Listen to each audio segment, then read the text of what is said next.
Hi everyone, good afternoon. My name is Heather Bell. In this video, I want to focus mainly on the human development of a child and how it relates to the social work field, as well as the Ages and Stages questionnaire, and also my experience that I had with this topic in this project.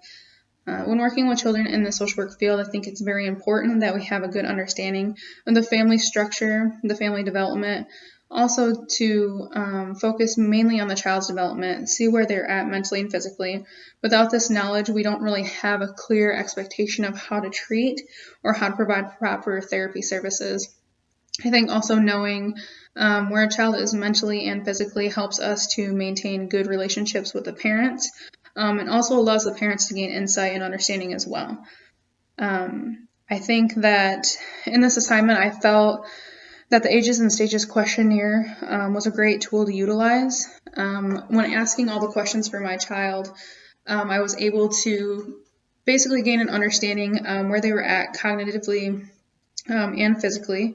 It also gave me insight on other things too, not only just the questions that I was asking, but also I was able to observe the child in their space, their home, somewhere that they were more comfortable with. And I think that the answers or the results I would have gotten in a facility may have differed from actually being in the home due to comfort level.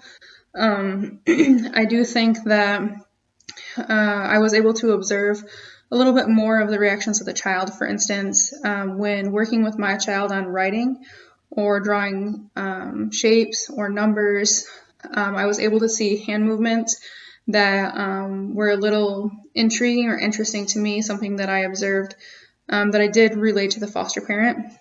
When writing, for example, my child would continuously write A or B, and with the other hand, the child would mimic that. So the hands would kind of go the same, just like this when writing letters. It appeared that the child didn't have the function or ability to separate each of these. It's almost as the brain was saying to use both hands. This is something I addressed with the parent afterward. The parent actually informed me after my assessment that his son had cerebral palsy.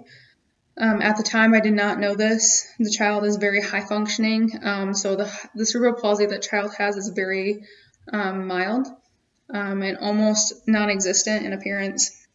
I think that by me using the Ages and Stages questionnaire, I was able to actually observe this and come to that conclusion myself in the end, which was a very interesting conversation with the parent, with them knowing that and watching me observe their child at the same time. I think this was beneficial. I also feel that by using the Ages and Stages questionnaire, the parents are also able to see where their child is as far as strengths and weaknesses, or with the difficulties that they may be having. I think that oftentimes parents are so caught up in the aspect of making sure that their child is well taken care of, that they're safe, that they're secure, which those are great factors. However, the Ages and Stages questionnaire, when sitting down with the parent, I feel really helps the parent to understand exactly where their child is at, whether it's having difficulties writing specific letters or, for instance, my child had difficulty standing on tiptoes. The biological parent was not aware of this being an issue at all. And so I think that really kind of opened insight on things to practice at home to also benefit the child. I did learn a lot throughout this project, really helped provide insight on things for me to observe currently in my job as well as at home with my own children. And I think this is a tool that was really great to use. I think in my opinion, I think that there should be a few more questions added to it that may be beneficial or kind of look into detail in case a child is having difficulty. What are some other options that we'd be able to do to kind of evaluate where they're at?